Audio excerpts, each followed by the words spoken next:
So 71% of the population in South Africa during apartheid may have been black, but they weren't citizens. 21% of Israel's citizenry I didn't are say Arabs. citizens. I Wasn't said who's finished. living under it. Exactly. That's exactly what I'm honing in on here, Jackson. 21% of the population in Israel are citizens. They're Arab citizens, full right-bearing citizens. The No, they're 71% not. of the population in South Africa that were black were not full rights-bearing citizens. They weren't citizens at all because their citizenship was stripped from them. Ultimately, the way I see it is I think at the start of the operation that Israel began, I think at this very start, you could argue that maybe they were trying to just ethnically cleanse Gaza. And I think that there was a valid debate to be had there. I don't really know where I fell at the very start of it all. But I mean, you basically had Israel has a problem that is going to exist for as long as it exists in the way that it is, in that it is an apartheid state. And the only way that you can avoid this problem that is going to persist of being an apartheid state is if you get rid of the Palestinian people in Gaza and in the West Bank. That doesn't necessarily mean that you have to kill them all. In fact, I think maybe at the start of the operation, there was an idea that they could make the situation so unlivable inside of Gaza that other countries would be forced into accepting them as refugees, which never happened when the bombing campaign initially began. But once that was proved to be the case, that no one was going to be accepting them as refugees, what we saw was an intense escalation of the bombing campaign on schools, on refugee camps, on hospitals, universities, churches, mosques, humanitarian facilities, buildings, homes, you name it. We also saw the efforts of Israel to deprive the people of Gaza from their standard levels of water, food, humanitarian aid, and medicine that and fuel that was previously being allowed into Gaza, which was already a very low level. But they drastically reduced that, all with the aim of, again, making the situation unlivable inside of Gaza. Because no one would accept the people, and the death toll has reached such a staggering rate. And also, we saw the International Court of Justice say that conditions have been met for a plausible case for a genocide lawsuit to be made at the ICJ surrounding the continuation of the items that they laid out in the initial hearing. I do believe it is a genocide. Okay, ready for me? Yes, that would be your turn. Okay. So I think the idea that Israel is an apartheid state is absolutely ridiculous. 21% of their population are Arabs, 1.6% are Druze. I don't think that if a country wanted to ethnically cleanse people from their country of a certain ethnicity, they would allow them to serve in their Congress. There's roughly a dozen Arab members of the Israeli Knesset. I don't think they'd allow them to sit in the Supreme Court. Khalid Kabab is a sitting Israeli Arab Sunni Muslim Supreme Court justice. On top of that, George Kara, an Arab Israeli Supreme Court justice, literally sentenced a Jewish president, Moshe Katsav, to prison for rape. Doesn't sound like something that would happen in an apartheid state. The word apartheid comes from South Africa. That was the name of the legislation that governed their country. It comes from the Afrikaans language, and that's what apartheid is, okay? It's unique to South Africa. So if you're going to claim that something is an apartheid, it's going to have to show pretty stark characteristic similarities to the thing that you're referencing, right? Apartheid South Africa. In apartheid South Africa, the white people who lived there stripped the rights of every single black person who lived in the country. They stripped their citizenship. They relegated them to Bantu stands that consisted of roughly 20% of the country. They weren't allowed to own land. They weren't allowed to vote in elections. They weren't allowed to do anything outside of those Bantu stands. That's not happening in Israel. Israel allows their almost a quarter of their population that are Arabs, that are Muslims, to roam the country as they see fit, to own land, to buy and do whatever they want, to work wherever they want, to serve in Congress, to which the Knesset, that's their Congress, to vote in elections, to sit on the Supreme Court, to be judges in other capacities. I think that it would be absolutely ridiculous that you could ever compare Israel to an apartheid state. You also claimed that because they're an apartheid state, they're attempting to ethnically cleanse Gaza, which makes absolutely no sense, because if you wanted to ethnically cleanse Muslims or Arabs or whatever identity trait you're talking about from a region, it seems that you'd probably do it in your own country first, right? If a quarter of your population are the people that you want to ethnically cleanse, it seems like you'd probably take care of the people that are in your country, sitting in your government, before you'd start worrying about people in Gaza that are under their own self-determination. And also, if there was apartheid in Gaza, that doesn't even make sense because they're under the governance of Hamas. Hamas is the sole governing authority of the Gaza Strip. So if there's apartheid in Gaza, it would be the fault of Hamas, Palestinians, right? I do think that Hamas treats their people absolutely terrible. In Gaza, a woman's testimony is worth half that of a man. They can't leave the home without the permission of a male guardian. Gay people are stoned and treated like shit. So that's one thing. You also said that Israel is committing genocide because they reduced the food and water and humanitarian aid that was going into Gaza after the war started. And they did do that for a couple hours. I think it was 12 hours. Israel is the number one provider of humanitarian aid to Gaza, both before and after the war. After the war started, Israel remained the number one importer of humanitarian supplies into Gaza through the Karim Shalom crossing in southern Israel.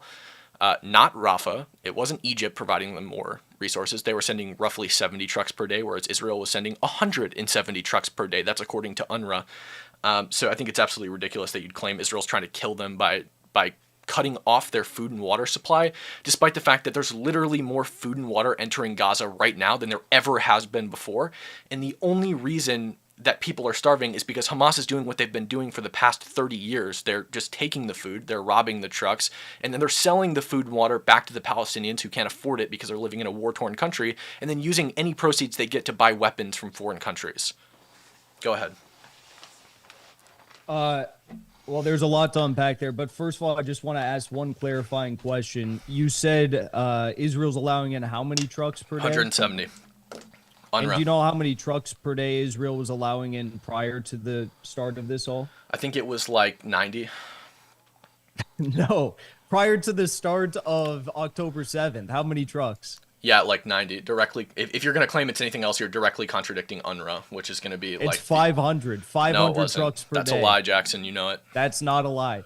You're saying they went. You're saying that they went. No, they went at 28 You're stuttering, trucks Jackson. at the start. 28 trucks at the start of the operation. Then they went up to about 120, 140 now. But prior no, it's not was 140. 500. It's 170. That's according to UNRWA, which is the UN organization designated to dealing with the Palestinian issue. And most of the people that are involved with UNRWA are literally Palestinians, and a lot of them are Hamas sympathizers. So if you're arguing with that, like, I don't know, you're going to cite the Gaza Help Ministry. November 2nd, 2023. This is the stat I'm looking at. It was only 120. Source.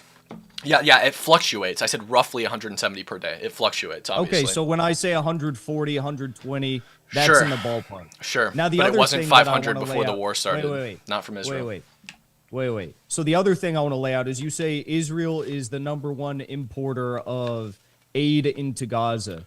You do understand that a lot of that aid is coming from third-party countries, which Israel then has to check for security purposes. Right. And that's why they are the number. I mean, Egypt is doing the same thing. You bring up the Rafah crossing. I mean, not all of that is coming from Egypt. Sure. A lot of that is coming from other countries. But it's coming through the Karim Shalom crossing, which means Israel's allowing it into the country. Israel is the party that is physically allowing it into the country. You said that Israel is the number one supplier of humanitarian aid into Gaza. Their border is the number one outlet for humanitarian aid. Is that better, you said Jackson? You specifically said Israel's the number one supplier of humanitarian aid. Okay, they're the number one provider. They're the number one country that allows it into Gaza. They're not the number one happy? provider. They just allow other countries who are providing when it you flow let into something the country. when you let something flow through your border into another country, are you not providing it to that country? Jackson? No, you're letting it go Jackson, through your border. They're the number one nation that allows. They're the number one outlet for humanitarian aid into Gaza. It's not Egypt. If something gets shipped across the United States and it goes through 3 different state border checkpoints along the way, does that mean that it's coming Jackson, from I'm not getting caught up in Nevada semantics. to I corrected California, myself or is to it a coming standard. from- I corrected myself to a standard that should be sufficient for you. Let's not interrupt each other because you keep interrupting me, okay? Sure. So just because it's going through a border doesn't mean that that state is the one providing the items. It means that they're just simply allowing it to go through their border.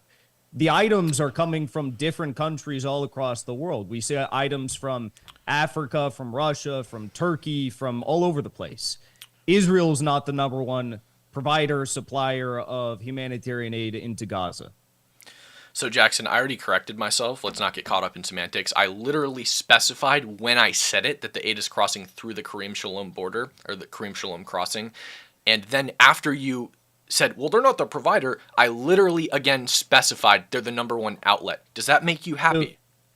So you do admit that they're not the number one. Israel's not I the just said number they're one the number one provider, and you're getting caught up in this little tiny detail No, because I you just can't wanna argue with clarify. me. You're I just wanna afraid, clarify. Jackson. So keep going. I just want to clarify. Are you going to actually respond? You admit Yeah. that, just for the record. Yeah, I did it Israel's 3 not the times, number one Jackson. supplier, I did it correct? 3 times, Jackson. Are you going to get back to the debate, or are you going to try to bog down Will you in just every say little it? detail? You seem like you don't want to say it. Will you just say it? I said Israel is the number one outlet for humanitarian aid into Gaza. That doesn't necessarily mean that they're providing each crate that goes in.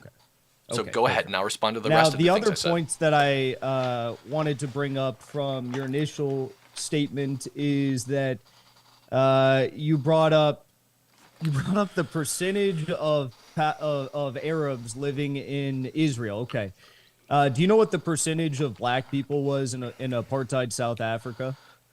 In apartheid, 0. There was no black citizens in apartheid South Africa because the apartheid South African government stripped the black people of their citizenship, thus making them no longer citizens of the country.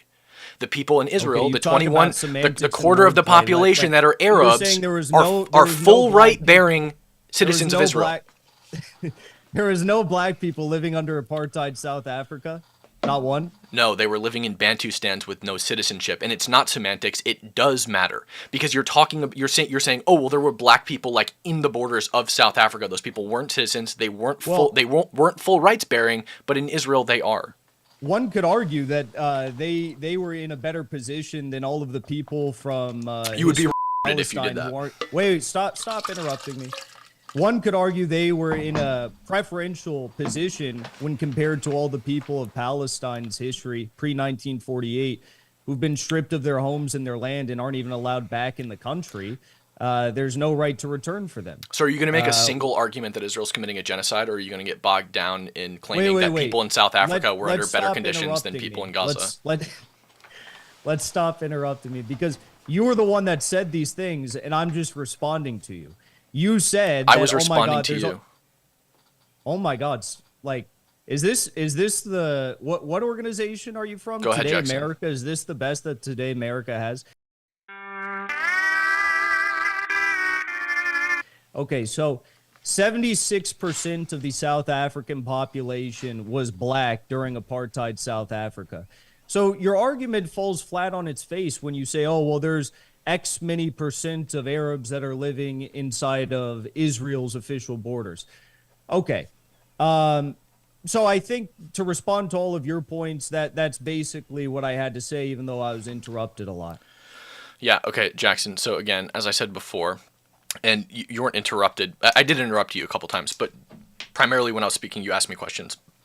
So 71% of the population in South Africa during apartheid may have been black, but they weren't citizens. 21% of Israel's citizenry I didn't are say Arabs. citizens. I Wasn't said finished. who's living under it. Exactly. That's exactly what I'm honing in on here, Jackson. 21% of the population in Israel are citizens. They're Arab citizens, full right-bearing citizens. The 71% of the population in South Africa that were black were not full rights-bearing citizens. They weren't citizens at all because their citizenship was stripped from them. They weren't allowed to do anything. They weren't allowed to buy property. They weren't allowed to do business. They weren't allowed to vote. They weren't allowed to serve in government. In Israel, the Arab citizens of the country are allowed to vote. They're allowed to serve in government. They have the exact same rights as Jewish citizens. Roughly a dozen members of the Israeli Knesset, their parliament, are Arabs. There is an Arab-Israeli member of the Supreme Court, Khalid Kabab. Again, an Arab-Israeli Supreme Court Justice, George Kara, sentenced a Jewish Israeli president to prison for rape. Okay? That would never happen in apartheid South Africa. But we can keep, I don't know what you want to do here. The topic is Israel committing a genocide? And you brought up apartheid, and now you're getting destroyed on that. So can we get back to the original topic?